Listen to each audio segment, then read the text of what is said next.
তারপরে দেখেন সারা বিশ্বে শুধুমাত্র বাংলাদেশে এমন একটা জায়গা যেখানে ডাক্তার সমাজ অনেক বেশি অবহেলিত। ডাক্তার সমাজ আজ অবহেলিত ওই উপরে চেয়ারে বসে থাকা মানুষগুলোর কারণে। তারা নিজেদের আখের গোছাতে ব্যস্ত। তারা এটুকু দেখে না যে এই ডাক্তার সমাজকে অবহেলার কারণে আজ বাংলাদেশের মানুষই ভুগছে। বাংলাদেশের মানুষ কেন বাইরে যায় চিকিৎসার জন্য? এই ভুয়া ডাক্তারদের কারণে।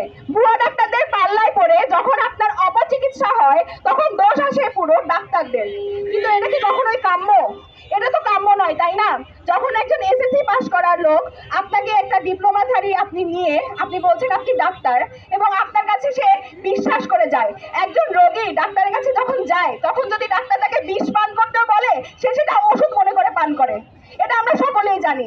কিন্তু দেখা যাচ্ছে কি দেখেন সেই রোগীটার একটা ক্ষতি হয়ে যাচ্ছে ওই ডিএমএফ ডাক্তারের কারণে। আমার বাবা, আমি একজন মেডিকেল স্টুডেন্ট, তারপরও গ্রামে থাকার কারণে না বুঝে হোক আমি জানি না, তাকে হচ্ছে যে ওষুধ একজন ম্যাথসের ডক্টর দিয়েছে সেটা খাওয়ার কারণে তার একেআই ডেভেলপ করেছে। তো এটা দেখেন এই কারণে কিন্তু অনেক রোগী এরকম ভুক্তভোগী হচ্ছে।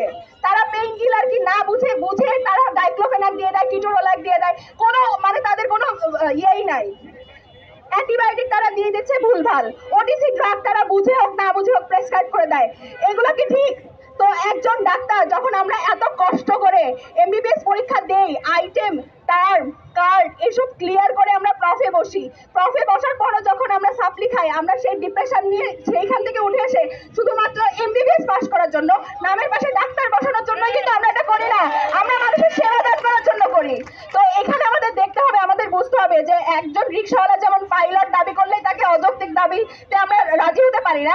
একজন এই যে ডিএমএফ বলেন, ম্যাথস বলেন, একজন মেডিকেল অ্যাসিস্ট্যান্ট যদি বলে যে আমাদেরকে নামের পাশে ডাক্তার বসাতেই হবে, এটা কিভাবে আপনারা মেনে নিলেন আমি জানি না। এই ভুয়া ডাক্তারের কারণে আজকে বাংলাদেশের মানুষের এই অবস্থা। বাংলাদেশের মানুষ অপচিকিৎসা পাচ্ছে এবং দোষ হচ্ছে ডাক্তারদের। তো এটা কাদের ক্ষতি? আলটিমেটলি বাংলাদেশেরই ক্ষতি, বাংলাদেশের মানুষের ক্ষতি, অন্য কারো ক্ষতি নয়। আমরা শুধুমাত্র নিজেদের দাবি নিয়ে আসিনি, আমরা এখানে প্রত্যেকটা বাঙালি মানুষের দাবি নিয়ে এসেছি। আমরা আন্দোলন করতে পারি, আমরা মাঠ ছাড়বো না যদি আমাদের দাবি পূরণ না হয়। আশা করবো আপনারা সকল ধরনের মানুষ সবাই আমাদের সাথে একাত্মতা প্রকাশ করবেন। আমরা যেরকম সবার সাথে একাত্মতা প্রকাশ করেছিলাম আগস্টে, জুলাইয়ে, সেরকম সকল প্রত্যেকটা সেক্টরের মানুষ আমাদের পাশে চাই আমরা। ধন্যবাদ সবাইকে।